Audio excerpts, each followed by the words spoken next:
El doctor es médico urgenciólogo e intensivista, está adscrito al Centro Médico de la Raza.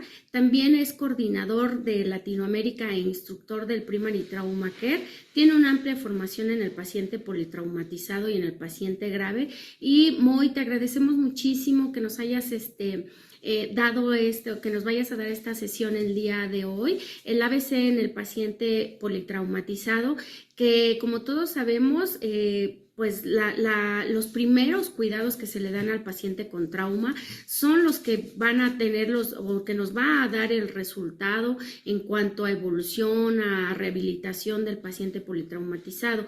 Quizá tenemos idea de cómo hacerlo, pero muchas veces los cuidados primarios no se hacen de manera sistematizada. Por lo tanto, el día de hoy vamos a ver a qué le tenemos que dar prioridad y vamos a aprender esa sistematización en la atención en el paciente politraumatizado.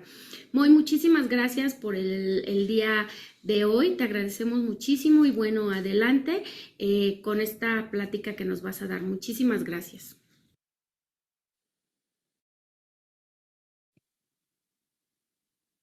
¿Qué tal? Buenas noches. Un gusto para mí estar aquí con ustedes, en especial un tema que tanto me gusta, me apasiona, el manejo del paciente con trauma. Me presento, soy el doctor Moisés Abraham Aguilar de los Santos, el doctor Moy, a los amigos.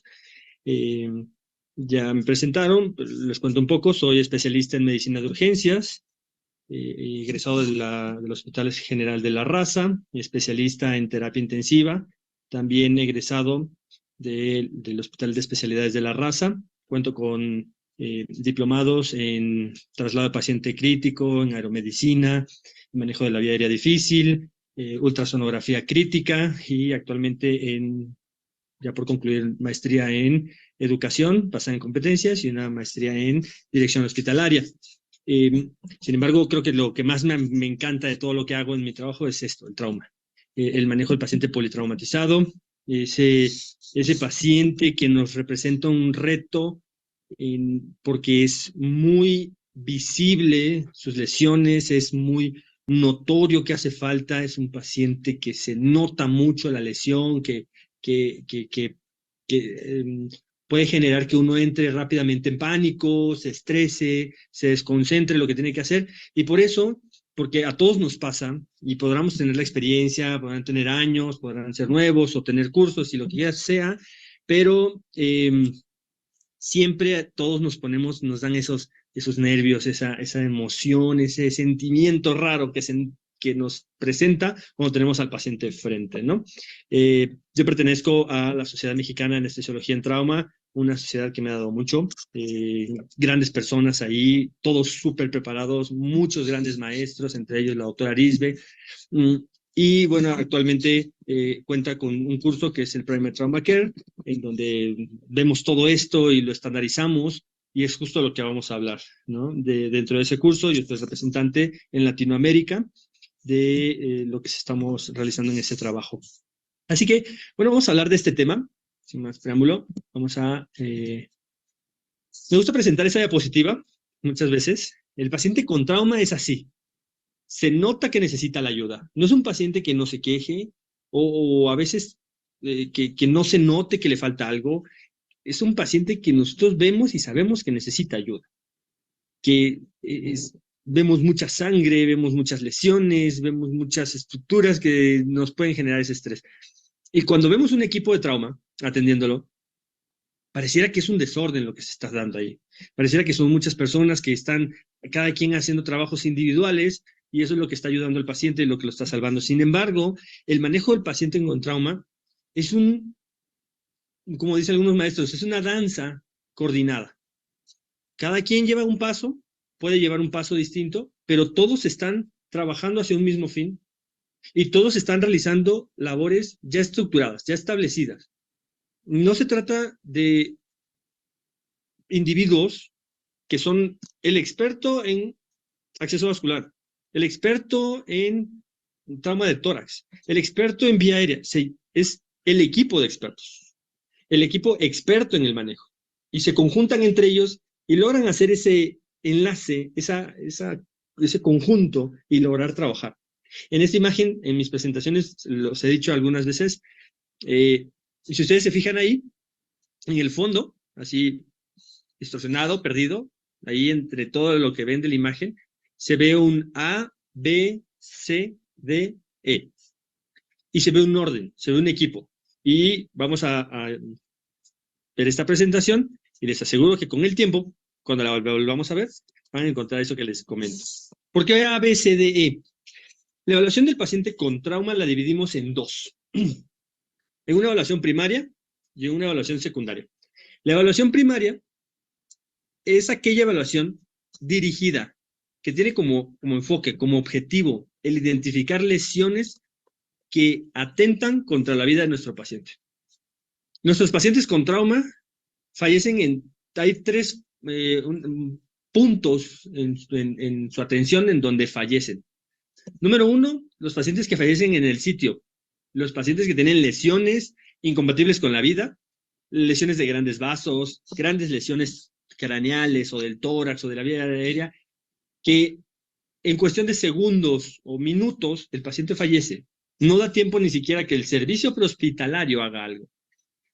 No podemos hacer nada por ellos. Para ellos es la prevención. Uso de cinturón de seguridad, no consumo de alcohol y manejar, no trabajos arriesgados, usar equipos de seguridad, etc. De ahí tenemos los pacientes que fallecen en las primeras horas. Esos pacientes son los que nos llegan al hospital y se nos mueren en la sala de urgencias o se nos mueren en los quirófanos, porque son pacientes que tienen lesiones que atentan contra la vida, pero que podemos resolver. Y muchas de esas lesiones, sus resoluciones no son tan elaboradas, no se necesita una gran curva de aprendizaje, una expertise, tantos títulos para poderlos hacer. Las podemos hacer de una forma fácil y le salvamos la vida al paciente. Y la tercera fase en la que fallecen es la fase tardía, cuando sus lesiones los llevan a falla renal, infecciones principalmente, lesiones medulares, neurológicas, que terminan por acabar la vida del paciente. Pero eso ya es una modalidad que le pertenece a otras áreas, terapia intensiva, traumatología, ya después, y eso es tardío. Entonces nos vamos a centrar en la segunda fase, en donde los pacientes fallecen cuando nosotros hacemos una buena intervención. La primera, esa fase, la atención se divide en dos. La primera es la evaluación primaria, y para que sea más fácil, nos las ponen en el orden del alfabeto. A, B, C, D, E. Principalmente las primeras tres. Esas tres primeras son las críticas, y cada una tiene un significado. A significa vía aérea, con control de columna cervical. B, ventilación. C, circulación, con control de hemorragias. Y las otras dos de la evaluación primaria, que es D, la evaluación del déficit neurológico, y E, la exposición del paciente y el control del ambiente. Ahorita las vamos a revisar, les vamos a dar detalle a cada una para irlas conociendo mejor. Cuando terminamos la evaluación primaria, podemos pasar a una evaluación secundaria. La evaluación secundaria la puede hacer hasta el interno, el estudiante de medicina que está ahí con nosotros. ¿Por qué? Porque es una evaluación que se puede hacer con tiempo, que podemos, son preguntas amplias, una historia clínica completa, ya el paciente no está en riesgo, porque nosotros sacamos de riesgo al paciente en la primera evaluación, en la evaluación primaria. Si nosotros estamos en A, buscamos lesiones en A, resolvemos, pasamos a B, buscamos lesiones, si las encontramos las resolvemos, pasamos a C, si las encontramos las resolvemos, y si el paciente se inestabiliza, si empeora, si alguno de sus funciones o el estado en el que estaba deteriora, regresamos a A. No vamos a regresar a B, vamos a regresar a A. Y si ya íbamos en la E y el paciente deteriora, no vamos a regresar a D, ni a C, ni a B. Nos vamos a regresar hasta la A. Vamos a volver a iniciar la evaluación del paciente, ¿sí? Entonces, nosotros, al tener A, B, C, D, E completo, estamos seguros de que ese paciente está fuera de peligro en ese momento. Tal vez si necesita su fijación de pelvis, ¿sí? Necesita su transfusión de sangre, ¿sí? Necesita su cirugía de abdomen, pero en ese momento el paciente en las siguientes minutos, horas, no se va a morir. Y ya que terminamos eso, pasamos a la evaluación secundaria, que usamos la mnemotecnia amplia, en donde ya hacemos interrogatorio completo, buscamos alergias, medicamentos que toma, padecimientos que tenga. En inglés, la L es de last, la última comida o alimento. Yo antes les pongo una alimento, alimentos. Y la A es lo que pasó, qué aconteció, los acontecimientos. En realidad, ¿qué le pasó? ¿Cómo fue todo? Ahora sí, con detalle. Exactamente. Así que les vamos a ir desglosando. Y para eso, vamos a ver. Vía aérea. El controlar la vía aérea, les digo, por cada una de las letras que nosotros vamos a revisar, tenemos que buscar lesiones que matan. En A, y B y C vamos a buscar lesiones que matan. ¿Cuál es la lesión que mata en la vía aérea? Que esté obstruida. Simple. Si la vía aérea se obstruye, el paciente no respira, y si no respira, muere. En términos prácticos, ¿no? Entonces tenemos que permeabilizar esa vía aérea. ¿Cómo podemos permeabilizar esa vía aérea? Bueno, existen técnicas manuales, existen técnicas mecánicas y existen técnicas definitivas. Lesión que buscamos, obstrucción de la vía aérea. Resolución, apertura de la vía aérea. ¿Cómo aperturamos la vía aérea? Con técnicas manuales, como subluxación mandibular, puede ser, o algunos podrán decir aquí, bueno, es que la extensión de la cabeza con elevación del mentón, como lo menciona los cursos de cuidados cardíacos avanzados. Sí, pero recordemos que en estos pacientes pueden tener lesión cervical. Y si nosotros movemos el cuello y había una lesión presente, pero no desplazada, y nosotros lo movemos, podemos generar ya una lesión medular y el paciente ya le hicimos un daño. Y ya incumplimos uno de nuestros principios, que es no hacer daño. Entonces, no se recomienda la extensión de la cabeza con elevación del mentón, porque podemos hacer más daño en el paciente. ¿Qué podemos hacer? Subluxación mandíbula, y con eso es suficiente. Si a pesar de nuestra técnica manual, el paciente no podemos permanecer la vía aérea permeable, o necesitamos hacer otro dispositivo, utilizar las manos en algo más, podemos utilizar un dispositivo mecánico. Las cánulas orofaringia y nasofaringias. Las orofaringias están reservadas para aquellos pacientes en que su estado de alerta, en los pacientes que están inconscientes. Cualquier paciente que esté menos que inconsciente, que esté estuporoso, somnoliento o consciente, no le podemos meter una cánula orofaringia. Vamos a despertar un reflejo de glutón, un reflejo nauseoso, el paciente puede vomitar. Y el paciente con trauma no se prepara para un trauma. El paciente no está programado para el trauma, no se programó para que fuera sometido a un trauma y vaya a ser sometido a una atención médica. Entonces hay que dar por hecho que ese estómago está lleno. Así que el paciente en cualquier momento puede vomitar. Y muchos de esos pacientes vienen bajo influjo de alcohol, de drogas, comieron antes de eso y terminan vomitando. Entonces, no. Si el paciente está consciente, somnoliento, estuporoso, póngale una nasofaringia, una cánula para que respire. Si está inconsciente, pueden meter la cánula orotraqueal, ¿vale? Orofaringia. Ahora, ¿cuándo sí se intuba y cuándo no se intuba el paciente? Ese es un buen detalle, porque el paciente está muy grave. Nosotros vemos la fractura expuesta, vemos la sangre saliendo a montones, nos llama mucho la atención, nos podemos desesperar, no sabemos qué hacer, y podemos entrar en esa desesperación y decir, hay que intubarlo porque sí. Ok, ¿por qué? ¿En qué paciente sí se intuba? Hay una forma fácil de simplificar esto. Se intuba al paciente que no va a poder mantener la ventilación a pesar de las técnicas manuales o mecánicas. Punto número 1 que aparece ahí, hay falla para mantener o proteger la vía aérea. Ya intenté mis técnicas manuales, ya intenté mis técnicas mecánicas y el paciente no puedo ventilarlo, no puedo permanecer esa vía aérea abierta, entonces ahora sí, intúbenlo.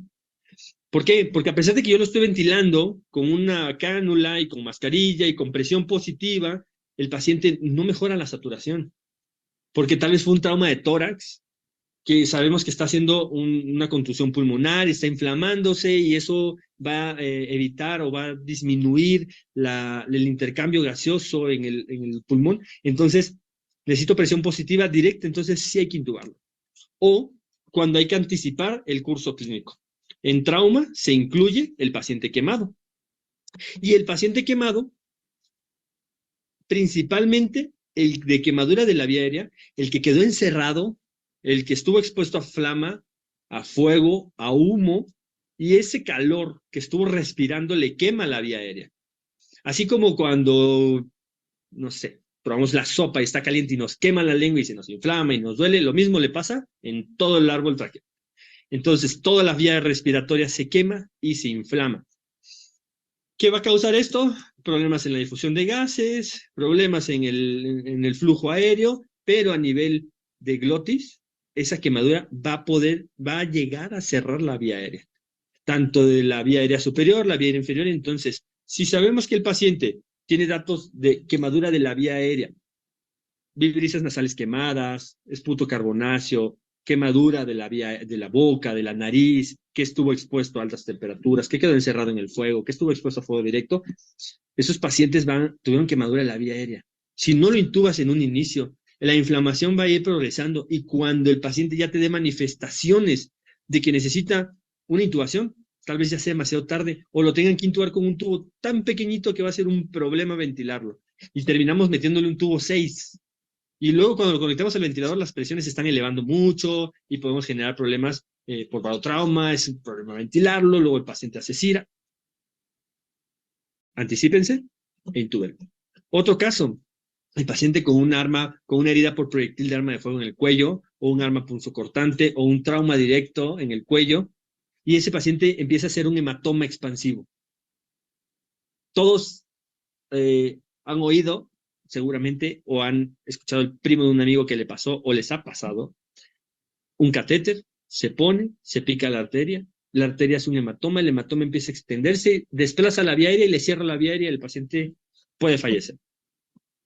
Eso le puede pasar si con un catéter le pasa, con una navaja, con un cuchillo, un desarmador, picayelo, bala, lo que gusten, o con un trauma por un bat directamente a la vía aérea, ese paciente se va a inflamar y con el tiempo va a cerrarse esa vía aérea. Cuando lo quieran intubar, ya no. Eso sí se pueden llegar a manejar directamente con una intubación.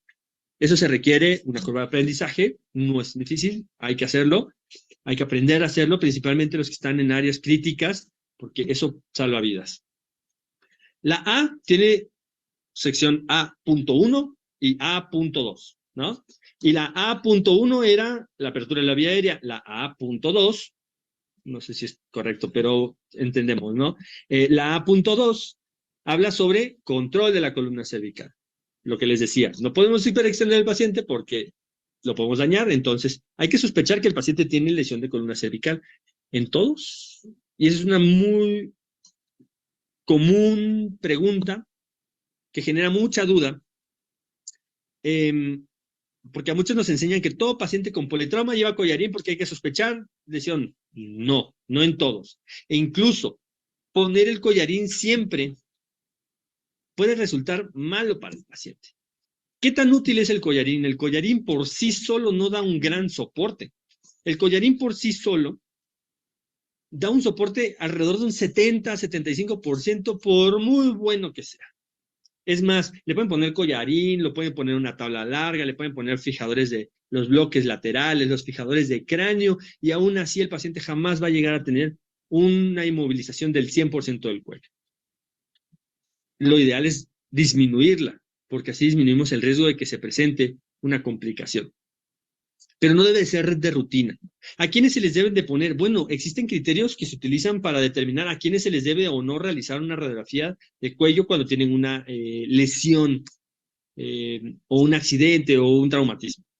Los criterios Nexus y las reglas canadienses nos pueden orientar en quién sí y quién no. Porque ponerle un collarín a un paciente que no lo amerita, lo único que nos hace es disminuir la movilidad del cuello del paciente. Si lo tenemos que intubar va a ser más difícil porque tiene el collarín y no vamos a poder. No se puede intubar con collarín. Bueno, habrá gente que va a decir que sí, y seguramente hay gente que sí puede. Y seguramente uno bajo el estrés y bajo la situación podría. Pero no es lo mismo que intubarlo sin collarín, ¿no? Entonces, hasta para poner el laringo cuesta trabajo, movilizarlo, manipularlo cuesta trabajo. Realizar una vía aérea quirúrgica, ya tenemos el collarín ahí. tapamos el cuello con el collarín, ya no vemos si está haciendo un hematoma, si se está desviando la tráquea, si tiene alguna ingurgitación yugular el paciente. Entonces, nos está quitando datos y eso resta a nosotros. ¿Y qué tal y no lo ameritaba? Y ya se lo pusimos solo porque lo hacemos de rutina. ¿En quiénes sí? Bueno, según Nexus, pues pacientes que tienen dolor directamente en la columna cervical. Pues sí, seguramente tiene una lesión y por eso le duele. Los pacientes que están intoxicados, con drogas, con alcohol, porque eso va a distraerle al paciente, no nos va a dar datos confiables, entonces ahí sí mejor se lo ponemos. En pacientes que tienen alteraciones del estado de alerta, si está inconsciente, a mí no me va a decir el paciente si tiene hormigueo en la mano, disminución en la fuerza, si no puede moverlo, si tiene un déficit neurológico focal, o sea, está despierto y me dice, ¿sabes qué? No puedo mover la mano, o me pesa la mano, siento un hormigueo en el brazo derecho, o solo en estos 3 dedos, o solo en estos dedos, o en una parte específica del brazo. Entonces decimos, pues eso viene del nivel cervical, seguro tiene una lesión. O que tenga lesiones dolorosas distractoras. ¿A qué se refiere esto? Un paciente que se accidenta y tiene una fractura de fémur expuesta y se quemó aparte, o gran quemadura, o algo así grande. El paciente en ese momento va a estar pensando en lo mucho que le duele la pierna, que está fracturada, que está quemada. No se va a poner a ver si le hormiguea la mano, o si este dedo lo siente diferente a este dedo, o este lo siente como más dormido respecto al de al lado. El paciente va a pensar que en ese momento la pierna le está acabando el dolor. Y por el otro lado, la regla canadiense nos da algunos factores diferentes que podrían ser pacientes de extremos de las edades, que tienen parestesias en extremidades, un mecanismo peligroso de lesión. Pacientes que fueron expuestos a altas energías, accidentes de alta energía, en donde hubo deformación del cofre del carro, o fue lateral, o se volcó el carro, o salió eyectado del vehículo, o su acompañante murió en el accidente. Estamos hablando de un accidente de alta energía. Entonces, esos pacientes hay que tener mayor precaución. ¿Sí? Por otro lado, ya que controlamos la A, el paciente tiene la vía aérea permeable, el paciente, es más, habla, si queja, si grita, es porque tiene la vía aérea permeable. Preocúpense el paciente que no habla. Siempre lo he dicho, el paciente que entra a la sala de urgencias gritando, pidiendo ayuda, exigiendo que es su seguro, que él tiene dinero, que él es don no sé quién y que si no lo conoce, ese paciente lo más seguro es que no tenga gran cosa.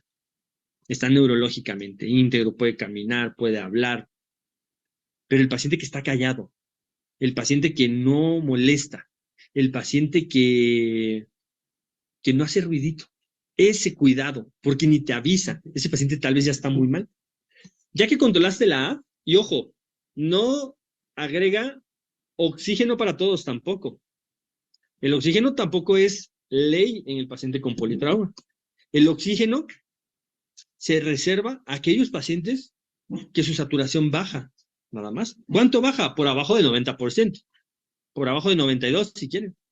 Pero no todos tienen que tener oxígeno. Si el paciente está saturando bien con lo que tiene, no es necesario. Si tiene un trauma de tórax y ese está teniendo un proceso inflamatorio y nosotros agregamos oxígeno, el oxígeno tiene radicales libres y oxida. Y ponerle al paciente oxígeno, si no lo requiere, también es dañino. También genera radicales de oxígeno, también inflama, también lesiona el tejido. Entonces es frío, es seco, lesiona la mucosa. Aunque sean cosas pequeñitas, yo lo veo en la terapia intensiva. Se suman y cuando me llegan a mí, ya el paciente hizo atelectasias pasivas, ya el proceso inflamatorio está muy avanzado, ya está sangrando de la nariz porque tuvo ahí el oxígeno mucho tiempo. Muchas cosas. Si lo requiere, pónganse, no se lo nieguen. Pero si no lo requiere, no están obligados a necesitarlo. Es más, le pueden hacer un daño. ¿Sale? Ya con controlado la A, vamos a la B. Y en la B es revisar el tórax del paciente rápidamente. Inspección, palpación, percusión, auscultación. Son los 4 pilares de la exploración física. Ahí abajo les pongo unos pilares, pero no son 4, yo pongo 5. Porque actualmente nos encontramos en una era en donde está introduciéndose herramientas nuevas. No nos podemos cerrar a ellas, no nos podemos negar, son útiles. Yo soy amante de ese tipo de herramientas. Y es inspección, palpación, percusión, auscultación e insonación. El uso del ultrasonido se está volviendo cada vez más común, cada vez más accesible, cada vez más necesario. Pero ojo, es el quinto pilar. No es el pilar que vino a quitar los otros 4. Es el quinto. O sea, suma, se agrega. No hay que dejar de ver al paciente. No hay que dejar de tocarlo, de palparlo, de percutirlo, de ponernos el esteto y escucharlo. No, porque así como en algún momento llegó el esteto a sumar a nuestra exploración, ahora llega el ultrasonido a sumar, no a desplazar el estetoscopio, no a desplazar nuestras manos, nuestros ojos, nuestros oídos, nuestros sentidos, para agregarse. ¿Y qué buscamos? Aquí son principalmente 4 lesiones pulmonares. Podemos agregar una cardíaca, pero son 4 lesiones pulmonares que matan al paciente y que se pueden resolver en el momento. Neumotórax a tensión. Un neumotórax a tensión, la ruptura de la pleura, se fuga el aire, se empieza a llenar el espacio pleural, que es un espacio virtual, se empieza a llenar de aire, el pulmón colapsa, pero la presión se vuelve tan grande que empieza a desplazar al mediastino y empieza a apretar al corazón dentro del pericardio. Y entonces el corazón ya no tiene posibilidades de hacer una adecuada diástole, y como no tiene buena diástole, no llena nada, no tiene buena precarga, por lo tanto tiene un mal volumen latido y empieza a entrar en isquemia el propio corazón. Entonces el paciente, la presión le genera una falla cardíaca. El paciente con neumotórax de tensión muere de choque obstructivo, muere chocado, no muere de hipoxia, porque el otro pulmón podría mantenerlo, pero la presión que genera el pulmón roto, el hemitórax que está represionándose, esa presión hace falla cardíaca y el paciente muere de falla cardíaca. ¿Hay que hacer? Descomprimirlo. Con una aguja se pica. Normalmente estamos todos entrenados para picar el segundo espacio intercostal, línea media clavicular. Ahorita hablamos de eso. Hemotórax masivo. No se rompe la pleura, o bueno, se rompe la pleura, pero principalmente lo que se rompe es un vaso sanguíneo. Y empieza a llenarse todo el hemitórax de sangre. Y se llena a tope de sangre. Y puede secuestrar hasta 1,5 litros de sangre en ese hemitórax del paciente. ¿De qué muere ese paciente? No muere de hipoxia, tampoco. El paciente muere de hipovolemia. Hace un choque hipovolémico el paciente. El otro pulmón puede mantener todavía las funciones. En este caso no hay un aumento de la presión, por lo tanto no hay desplazamiento del mediastino, porque una vez que se llena, es como que ahí mismo se tapa, ahí mismo hace su presión y ya no sangra más, ya no puede seguir sangrando más, porque ya no hay para dónde irse la sangre. ¿Sale? Pero ya secuestró, ya perdió 1,500. 1,500 aquí, en el tórax, pero probablemente el paciente también perdió otros 1,000 en la pierna, y otros 500 en el brazo, y otros 200 en una mano, así. Entonces, existe esa sumatoria, y el paciente lo acaba la hipovolemia.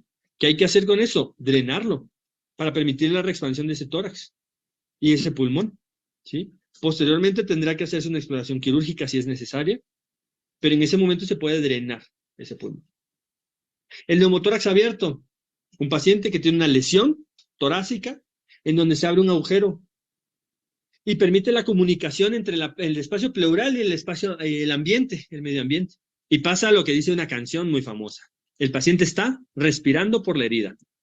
Para que esto se dé, ese mecanismo, ese fenómeno llamado ortopnea, para que se dé ese fenómeno, el diámetro de la lesión tiene que ser de al menos 2/3 del diámetro de la tráquea. Estamos hablando de una lesión de aproximadamente 4.5 centímetros, 4.5 centímetros, suficiente de diámetro para que cuando el paciente inspira y hace presión negativa, en vez de que el aire entre por la vía aérea que representa una resistencia por todo su camino, pues es más fácil que entre directo por el tórax, por el agujero que se le abrió, porque es directamente a atmósfera, espacio pleural, intratorácico. Y en cambio por aquí tiene que hacer toda esta resistencia, todo el trayecto. Entonces la herida va a entrar, el aire va a entrar por aquí, pero no entra el pulmón, entra al espacio pleural y ahí no hay intercambio gaseoso. Entonces ese pulmón colapsa, el paciente no puede respirar, no hace buena respiración. ¿Qué hay que hacer? Tapar la herida. Y listo. ¿Para qué? Para que ahora el aire entre por donde tiene que entrar y no por este lado. ¿Sí? Se usa un parche de 3 puntos, se sella 3 lados y se deja un lado abierto para que cuando el paciente inspire, el parche se cierre. Y cuando el paciente expire, la parte que no está sellada se abra y permita que salga el aire ahí. Y cuando el paciente inspira, se vuelve a sellar. ¿Ok? Y por último, el tórax inestable, que es la fractura de 2 o más cuerpos vertebrales en 2 o más segmentos. ¿Qué quiere decir esto? Que va a quedar un fragmento de 2 costillas totalmente desarticulado, que se va a mover libre. Y cuando nosotros hacemos presión negativa, inspiramos, el tórax se expande para generar presión negativa y succionar aire del ambiente a través de nuestra vía aérea. Pero el tórax va hacia allá y la presión adentro se vuelve negativa. Entonces el fragmento, cuando el paciente respira, el fragmento se mete y el tórax se sale. El tórax se expande y el fragmento se mete. ¿Esto le genera algún daño al paciente? Pues duele, y ese es el problema.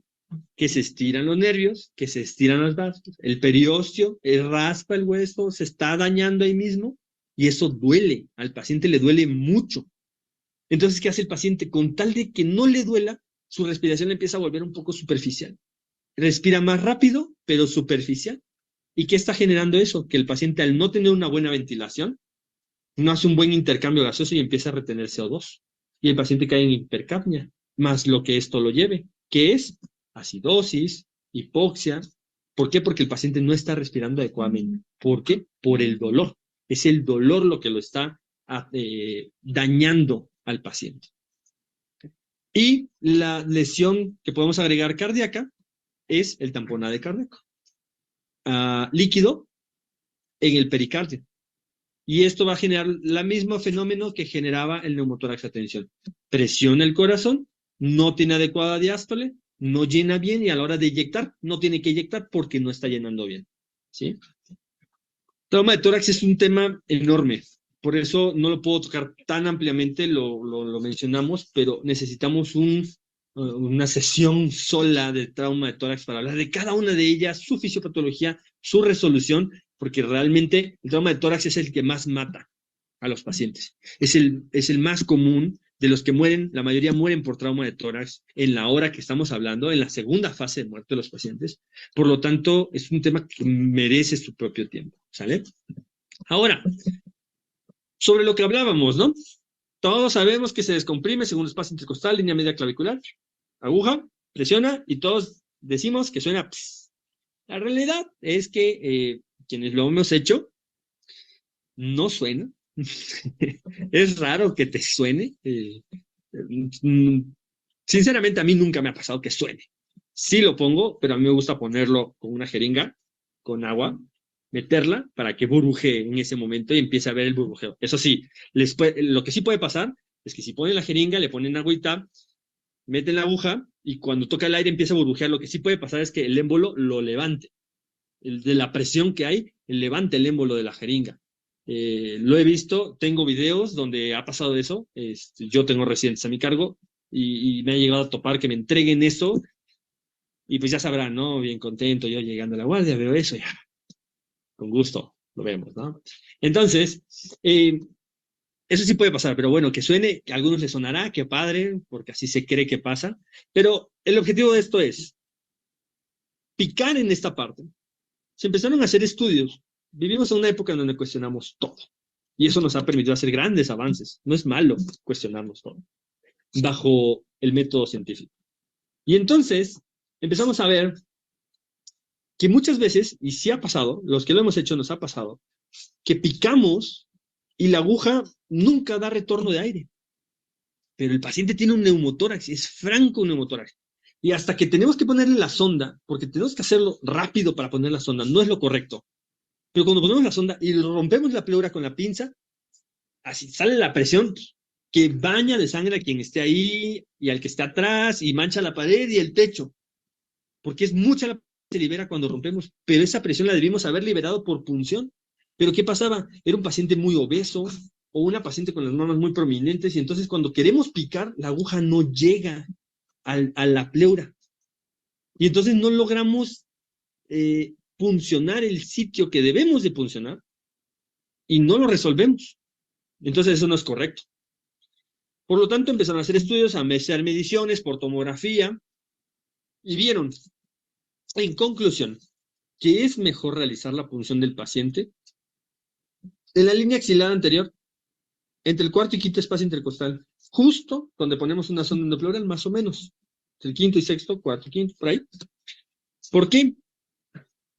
Porque, por dos razones. Una, la distancia para llegar de la piel a la pleura en esa parte es menor. Por lo tanto, la probabilidad de éxito es mayor. Y dos, todo paciente que tiene neumotórax, atención, eventualmente va a necesitar una sonda endopleural. ¿Para qué le hago un huequito aquí y luego un hueco acá? Si de entrada le puedo hacer un huequito aquí y sobre ese mismo huequito le pongo la sonda y ya no genero doble lesión en el paciente que se puede infectar y puede acabar en un gran problema. Entonces, ¿para qué? No, una sola lesión, un solo lugar. Tener una placa como esta es inaceptable. Un neumotórax, atención, es clínico. Todo aquel que tenga una placa de tórax con un neumotórax, atención, que se vea así, la tráquea desviada, el corazón, el pulmón colapsado, el otro pulmón todo apretadito, es un gran error. Es como tener un electrocardiograma de 12 derivaciones de una fibrilación ventricular. Son cosas que no deberían de existir. Qué bueno que existen porque alguien las tomó, pero no deberían de existir. Porque eso se tiene que resolver, lo identificamos clínicamente y se resuelve en un momento. ¿Sí? Luego viene la sonda endopleural. Y siempre todos nos han dicho, ponle la más gruesa. ¿Por qué? Pues para que drene rápido. Y luego dicen otra tontería más grande, para que no se coagule. La sangre en la pleura no coagula. En ninguna serosa la sangre coagula. Por eso el tamponade cardíaco se puede aspirar y la sangre no va a coagular. Se puede drenar el hemotórax y no se va a coagular. No tiene por qué coagularse. Si se coagula fue porque le dieron a un vaso. Probablemente le dieron al paquete neurovascular del subcostal y les está sangrando. Y eso ya es iatrogénico. Entonces, no tiene por qué coagularse. Así que la sonda que deben utilizar no tiene que ser la más grande. No tenemos que irnos a una sonda 36, 40. Entonces, podemos utilizar una sonda pequeña, porque lo que vamos a aspirar es aire y sangre líquida. No va a coagular. Una sonda pequeña hace una lesión pequeña, cierra mejor, una mejor cicatriz, una mejor recuperación del paciente, la pleura va a cerrar más rápido. Entonces, no es necesario hacerle un gran hueco al paciente para drenar algo que puede salir por un pequeño agujero. ¿Sí? Estas actualizaciones son más recientes, por eso van a escuchar esta información muchas veces, así decir, ponle una sonda grande, pícale en segundo espacio intercostal. Es muy común, ¿por qué? Porque estas actualizaciones son relativamente recientes, se hacen en el 2019, las publica en un update que saca el ATLS y bueno, ahí están, ¿no? Ya resolvimos A, ya resolvimos B, el paciente sigue en su evaluación y llegamos a la C. ¿Qué es C? Circulación. La evaluación de la circulación con el control de hemorragias. Como les decía, llegamos a la letra, buscamos lesiones, resolvemos lesiones. ¿Qué lesiones son las que matan en C? Son dos. El choque y la hemorragia. ¿Sale? Choque y hemorragia. ¿Qué es choque? Un desequilibrio entre el aporte y el consumo del cuerpo. ¿Sí? Así en términos sencillos, eso es choque. Entonces, el choque más común en el paciente de trauma es el hipovolémico. Se fractura algo, se rompe algo, se abre un agujero donde no debe tener un agujero y empieza a sangrar. Entonces, el paciente empieza a perder volumen, se choca. El choque hipovolémico hemorrágico es el más común, ¿sí? Pero también puede tener choque distributivo, porque puede tener lesión medular y entonces tener ese paciente chocado bradicárdico. A diferencia de cualquier otro choque que está taquicárdico, este paciente está hipotenso, chocado y bradicárdico. Puede tener, obviamente no va a tener un anafiláctico, a menos que le pique una abeja y por eso se accidente, o tenga choque séptico después, eso será después, pero hipovolémico por la hemorragia. Distributivo por el daño medular. Puede ser un choque obstructivo, como lo habíamos visto, por el neumotórax, atención, y por el tamponade cardíaco. Y puede ser un choque cardiogénico, porque el paciente con trauma, con contusión cardíaca, se comporta exactamente igual que un paciente con trauma, con infarto agudo del miocardio. Eleva enzimas cardíacas, tiene dolor torácico, tiene cambios electrocardiográficos incluso, se comportan igual. Y el paciente le falla el corazón, igual. Entonces, podemos tener todos los choques, o podemos tener cualquiera, o podemos tenerlos combinados. Y eso representa un buen reto para el médico de primer contacto. Porque no todos los choques se manejan con carguitas de agua, de solución. No todos los choques se manejan con vasopresor. El más común, el que va a ocupar un gran porcentaje, no sé, 90, 98, no sé, muy gran porcentaje es el hipovolémico. Pero solamente necesitamos enfrentarnos a uno para que ese uno no jale con agua. El tamponade cardíaco, el neumotórax a tensión, no va a responder con volumen. El distributivo va a responder temporalmente y de ahí ya no va a responder. El cardiogénico no solo no va a responder, va a empeorar con volumen. Entonces, no todos se manejan igual. Pero vámonos por el más común, el hipovolémico, porque casi todos lo van a tener. ¿Cómo se trata? Con volumen. ¿Qué le ponemos de volumen? ¿Cómo lo clasificamos primero? Bueno, el Colegio Americano de Cirujanos nos da una tablita que se modifica también en el 2019, donde ya quitan los pesos, los volúmenes, porque en la tablita abajo decía, ajustado al peso de un paciente de 70 kilos, ¿qué mexicano pesa 70 kilos? Ninguno, ¿no? Casi ninguno. Entonces, ajustado a 70 kilos. Ok. Y si no pesa 70 kilos, hay que sacar el cálculo. Mejor déjalo con que saquen el cálculo. Es por porcentaje de pérdida. ¿Cuánto más o menos perdió el paciente? Oye, pero es que yo no me voy a poner a calcular y yo no sé calcular y no sé cuánto tenía el paciente de volumen, no sé. Bueno, vete por signos vitales. Frecuencia cardíaca, presión sanguínea es la peor. La presión sanguínea es la peor para determinar si el paciente está chocado. No se debe. Los determinantes para la presión sanguínea son muchos, muchísimos. Entonces, no se debe utilizar para determinar al paciente en choque. Datos de hipoperfusión, pulso, frecuencia respiratoria, frecuencia cardíaca, el gasto urinario, el estado neurológico del paciente, incluso el déficit de bases, si gustan. Usando todo en conjunto, clasificamos al paciente y decimos si es un grado 1, 2, 3 o 4. Leve, moderado, severo. Y entonces esto nos determina qué vamos a utilizar para reanimar a ese paciente. Soluciones o sangre. ¿Sí? Dejar sangrar al paciente no nada más es perder volumen. Que luego se lo reponemos. Una compresa, otra compresa, una gasa, que se pierda sangre, el aspirador, no pasa nada. No, sí pasa. Porque el estar sangrando genera un consumo de los factores de coagulación que se están perdiendo y entra el paciente en coagulopatía. Aparte, el estar sangrando va a generar mayor vasoconstricción periférica y eso va a hacer que la temperatura a nivel periférico baje porque no hay circulación sanguínea. Vamos a mantener temperatura a nivel central, que va a empezar a tambalearse, pero va a mantenerse. Pero el paciente, su temperatura en general empieza a disminuir y empieza a entrar en algo que mata a los pacientes, la triada letal. El paciente se enfría, genera hipotermia, ya tiene la coagulopatía, y si el paciente tiene algún trastorno ácido base por la pérdida de bases, o el paciente empieza con trastornos respiratorios, va a caer en acidosis. Una vez que esta triada se junta o se cierra, la mortalidad del paciente se dispara. Ya tenemos que cortar de varios puntos para lograr recuperar a ese paciente y su mortalidad es enorme. Esta imagen me gusta porque aparte que nos muestra la triada letal, nos muestra desde los diferentes lugares donde puede sangrar un paciente. Y hay que sospecharlas todas. Puede sangrar de órganos huecos, de órganos sólidos, de huesos, de tercer espacio, de vasos sanguíneos pequeños, de vasos sanguíneos grandes. Puede sangrar de muchos lugares. Y hay que sospecharlos todos. Las costillas, la sumatoria de dedos fracturados, la sumatoria de costillas fracturadas. No todo es un fémur roto, no todo es un húmero, no todo es la pelvis. La sumatoria de pequeños huesitos que sangran van a dar un gran volumen también.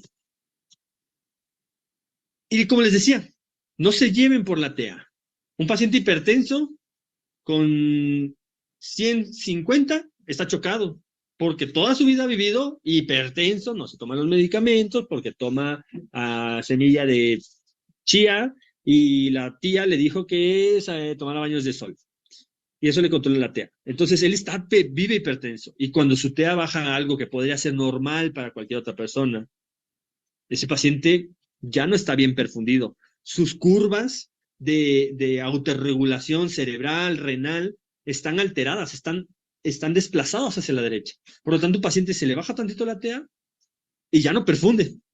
¿Cómo entonces sé que un paciente está chocado? Ventanas. Hay 3 ventanas que nos permiten ver hacia el dentro del paciente. Una ventana permite ver una casa desde afuera, verla adentro. Y eso es lo que nos permite. 3 ventanas. La neurológica, la disminución del estado de alerta del paciente. Y por eso es utilizado en varias cosas.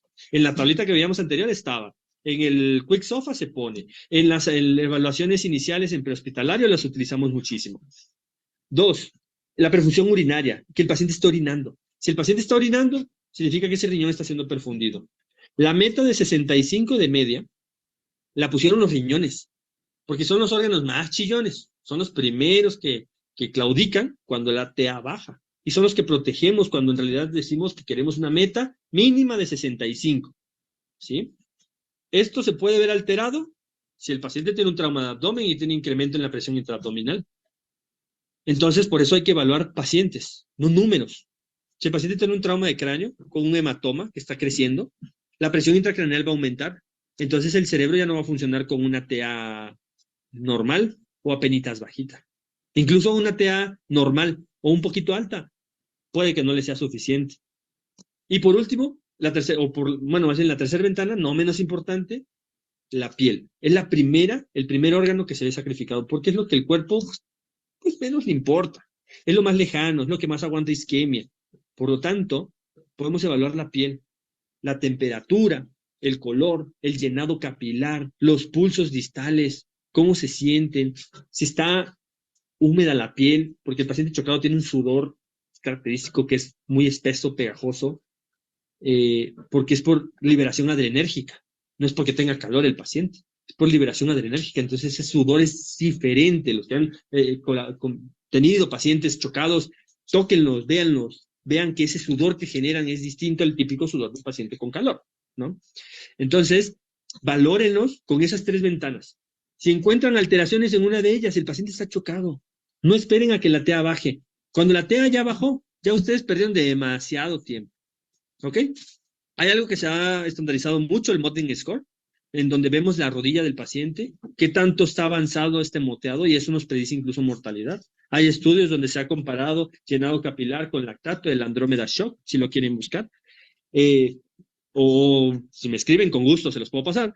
El Andrómeda Shock comparan la evaluación del paciente chocado usando el llenado capilar, que no te cuesta nada, nada más apretar al paciente, versus el lactato en gasometría, que es caro y que no todos lo tienen. ¿Y cómo sale? Igual. Mortalidad, igual. ¿Cómo les va? Igual. Entonces, si les va igual con algo que es gratis y algo que es caro, pues igual y mejor destinamos esos recursos a otras cosas y no un lactato, ¿sí? Tiene otras funciones, no digo que no sirva, amo el lactato y todo, pero hay que usarlo cuando se debe usar. ¿Qué otras cosas tenemos? El índice de choque. El saber. Todos nosotros trabajamos porque nuestra presión sanguínea se mantiene a un nivel y la frecuencia mantiene. Pero trabajamos con presiones, no con frecuencias. Cuando el paciente se empieza a chocar y empieza a perder volumen, la presión empieza a bajar. Y como método compensatorio simpático, el paciente empieza a taquicardiar, ¿sí? En casi todos los choques, excepto el distributivo, el neurogénico. Pero siempre tenemos más. El número de la TA sistólica siempre es mayor que el de la frecuencia. La frecuencia normal es de 80. La presión sistólica es de 120, la normal, digamos, la que dicen los libros. No es normal tener 120 de frecuencia y 80 de sistólica. Por lo tanto, la relación que guardan la frecuencia cardíaca sobre la TA sistólica es lo que se conoce como índice de choque. Lo normal es que esté entre 0.5 y 0.6. Cuando esto se empieza a acercar a 1 o supera el 1, el paciente está chocado. Y se ha estandarizado, como pueden ver ahí, en donde lo podemos meter en las clases, en los estados, en las gravedades que vimos en la tablita de la TLS, en donde vemos clase 1, clase 2, clase 3, clase 4. ¿Con qué? Solo con índice de choque. ¿Qué tenemos que hacer? Ponerle un manguito al paciente, inflarlo, cromarle la TA y tomarle el pulso. O decirle a la enfermera que lo haga. Y listo. Con eso podemos determinar si el paciente está chocado. ¿Cómo lo trato? Con volumen. ¿Cuánto? ¿Cuál? ¿Qué tenemos que utilizar? Las guías hay muchas guías, las más actualizadas, las europeas, se actualizaron hace poco, en el manejo de la coagulopatía y el sangrado mayor, en el paciente de su quinta edición, nos hablan, hay que mantener la TA por arriba de 65 en el paciente, por lo menos. ¿Sí? Porque para mantener la perfusión de los órganos. Si es trauma craneoencefálico, las guías de neurología te dicen, llévate tu media hasta 90. Pero eso ya será después. ¿Sí? Por lo menos primero perfunde esos órganos. ¿Con qué se inicia el manejo? Con cristaloides. No esperen la sangre. La sangre, casi nadie tenemos sangre disponible para transfundir. Y cuando la hay que hacer estudios. La sangre, pues a pesar de todos los avances, no es 100% segura que no trae nada. Puede hacer una reacción el paciente, aunque las pruebas salgan muy compatibles, puede hacer reacción el paciente. Entonces, y no podemos esperar. La realidad es que los laboratorios no nos las tienen en 5 minutos, en 10 minutos. Disponer de sangre tarda. Y no tenemos así limitado para ponerle toda la sangre que se nos ocurra. Entonces, iniciamos con cristaloides. Después podremos utilizar sangre. Si el paciente requiere sangre, se le pone sangre. Está también pacientes que no aceptan transfusiones y eso nos complica mucho la situación. Entonces, inicien el manejo con cristaloides, ¿vale? Esto puede generar muchas dudas, yo lo sé. Si quieren al final, pues va a haber una sesión de preguntas y con gusto les puedo resolver. Entre que si se le pone al paciente sangre si no acepta, entre que si es menor de edad, entre que si yo no sabía, pero sí sabía, pero yo no quise, pero ¿y qué pasa si lo hago a pesar de que para salvar la vida? Si alguien tiene duda con eso, lo resolvemos, ¿no? Importancia de que el paciente esté sangrando, que el paciente puede llegar a tener algo que se llama sangrado mayor o sangrado masivo. Y esto vacía los bancos de sangre. Y esto genera muchos conflictos en los hospitales. ¿Por qué? Porque el paciente sangra demasiado y necesitamos muchísima sangre. Hay hospitales que ya contamos con activaciones con códigos de transfusión masiva. ¿Y cómo sabemos que el paciente va a llegar a una transfusión masiva? Ah, hay scores en donde nosotros podemos identificar el riesgo que tiene el paciente de llegar a necesitar esto.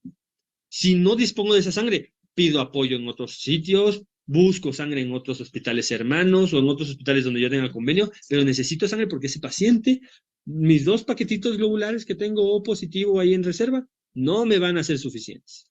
Mis 2 plasmas que tengo congelados no me van a ser suficientes. Voy a necesitar grandes cantidades, voy a necesitar la volemia del paciente probablemente o más para lograr alcanzarlo, para lograr pasarlo a una sala de quirófano, para que lo logren tal vez empaquetar y al menos estabilizar.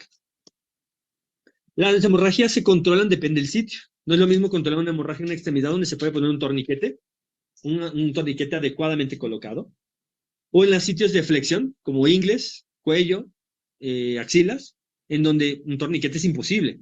Entonces utilizamos hemostáticos y presión directa. O lesiones a nivel de tórax y abdomen, en donde ni hemostáticos lo van a detener, es imposible poner un torniquete, y esos pacientes requieren tratamiento quirúrgico, principalmente cirugía de control de daños. Terminamos el ABC, que es lo más importante, y pasamos a otras evaluaciones que son muy interesantes y muy necesarias de complementar. La D, déficit neurológico. ¿Podemos hacer Glasgow? Claro que podemos hacer Glasgow. Todos sabemos hacer Glasgow. Todos creemos saber hacer Glasgow, hasta que lo tenemos que hacer bajo una situación de estrés y de prisa. Y entonces pones a 3 personas distintas a hacer Glasgow y te dan Glasgows distintos. Un punto es un punto. ¿Por un punto lo intubas o no? Por un punto, neurocirugía le presta más atención o no le presta más atención a tu paciente. Es necesario hacer una evaluación rápida, concisa. ¿Qué sugiere? ¿Qué se sugiere? ¿Qué otras opciones hay? Algo muy fácil, ABDI, que son las iniciales del paciente está alerta, tiene respuesta verbal, tiene respuesta al dolor o está inconsciente. Son 4 estados, desde la alerta hasta el inconsciente. Responde a los estímulos verbales o responde al dolor. Fin, no más. No quiero respuesta verbal, no quiero decir, a ver, levante la mano, a ver, le pellizco aquí, a ver, abra los ojos. No. Nada más quiero saber cómo está mi paciente. Y si yo lo tenía en alerta y ahora nada más responde a verbal, deterioró. Si respondía verbal y ahora está inconsciente, deterioró. Si respondía al dolor y ahora ya responde a verbal, mejoró. Si respondía solo estímulos verbales y 1 hora después siguen estímulos verbales, sigue igual. No ha deteriorado, no ha mejorado. Con esas 4, una evaluación rápida, yo ya sé cómo está el paciente y yo ya puedo detectar cambios. No necesito un Glasgow. ¿Sabes hacer Glasgow? ¿Eres experto en Glasgow? ¿Te sientes seguro con Glasgow? Hazlo. Pero mejor algo rápido y funcional. Eso compleméntalo viéndole las pupilas al paciente. ¿Cómo están? La simetría de las pupilas. Es más, la simetría de los ojos. Que no tenga un estrabismo divergente el paciente, que te hable de un incremento en la presión intracraneal. Las pupilas, ¿cómo están? El reflejo de la luz. Si tiene un adecuado reflejo. Eso nos puede hablar de hematomas intracraneales, una evaluación muy rápida. Eso se evalúa muy rápido, nada más hay que abrir el ojito, poner una luz con el celular y listo. Con eso podemos rápidamente tener ya una evaluación del paciente. Lo registramos y podemos reevaluar al paciente y decir, oye, hace rato estaba isocórico y respondían a la luz. Y ahorita la pupila izquierda, donde fue el golpe, está midriática y no responde. La otra sí responde. Y deterioró, y estaba alerta, y ahora el paciente está inconsciente. Tenemos una evaluación neurológica bastante buena, que se hizo muy rápido, y hasta muchos seguramente ahí, que están atrás de la computadora, ya tienen un diagnóstico en mente. Si estás pensando en un hematoma epidural, muy bien. Exposición. La exposición es revisar el resto del paciente. Si se dan cuenta, hasta aquí en ningún momento revisamos a conciencia el bracito del paciente, ni la pierna, ni la otra mitad que no vemos del paciente. A nosotros nada más nos presentan la mitad del paciente, la de enfrente. La otra mitad está pegada a la camilla y no lo vemos. Entonces aquí es momento de voltear al paciente, revisar la columna, revisar el cuello, revisar la nuca, revisar el tono del esfínter anal, revisar lesiones en glúteos, piernas, porque se nos pueden ir. Y es quitarle todo, revisarlo todo. Pero no solamente quitarle todo y dejarlo ahí. ¿Por qué? Porque se enfría. Y ya vimos que enfriar al paciente mata. Entonces, lo destapamos, lo revisamos y lo tapamos. Lo calentamos nuevamente. Ya que hemos terminado con todo eso, entonces ahora sí es momento de pasarle todo, sondas y dedos en todos los agujeros. Así que ahora sí, va la sonda vesical, si tiene indicación, si no tiene contraindicación, va la sonda nasogástrica, si es necesaria, van las radiografías, va el electrocardiograma, va todo lo necesario.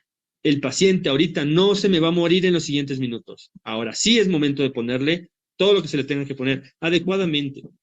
No sonda vesical a los pacientes con lesiones de la vía urinaria, que tengan sangre en el meato urinario o que al hacer el tracto rectal la próstata, y que sea hombre, la próstata se siente muy elevado o no se siente, y que el paciente tenga salida de sangre por el meato urinario. Si ustedes meten una folia, pueden hacer una falsa vía y lesionan catastróficamente a ese paciente.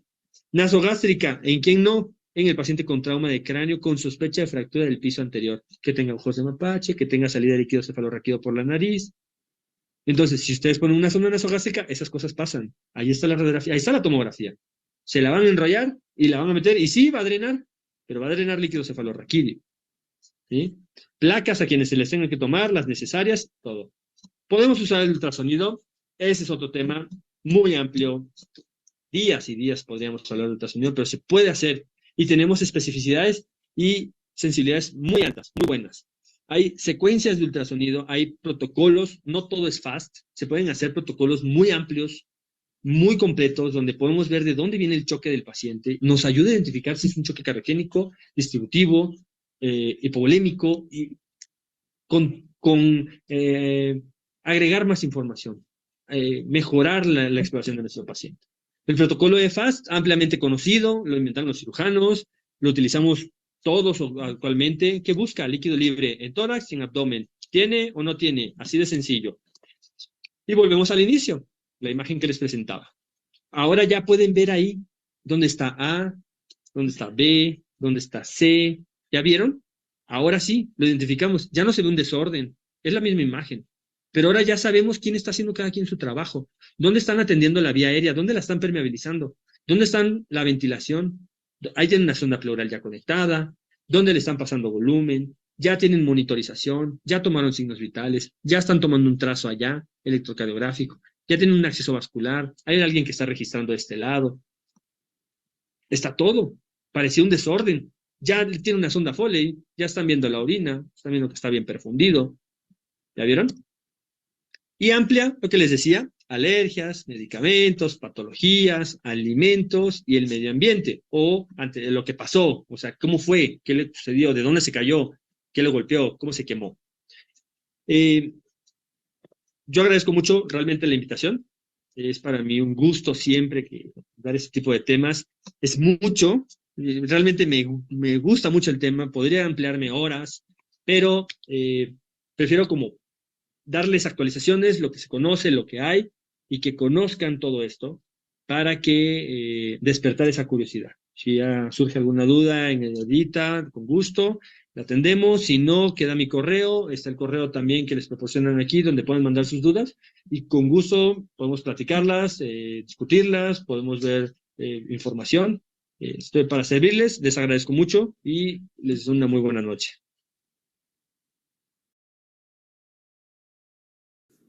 Bueno, pues ha concluido nuestra sesión el día de hoy. Como ustedes ven, la atención del paciente politraumatizado debe de ser sistematizada e inmediata, ir diagnosticando e ir resolviendo. Desafortunadamente, el trauma pues no se detiene. Todos estamos expuestos a esto, pero sin embargo debemos de conocer cuáles son los cuidados, como bien nos lo dijo el doctor Moy, cuáles son los cuidados y las atenciones que nosotros debemos de dar para poder salvar una vida. No necesitamos estar en un medio hospitalario, podemos estar en cualquier otro medio y debemos de saber qué hacer para poder ayudar y salvar una vida. Muchísimas gracias a todos los asistentes, a la Asociación del Centro Médico de Alinde, por brindarnos estas sesiones académicas mes con mes, y bueno, los esperamos el próximo mes, que pues ya sabemos que es fin de año y posiblemente sea una sesión cultural o una sesión presencial, pero bueno, les estaremos avisando por nuestras redes sociales. Muchísimas gracias a todos y pasen muy buena noche.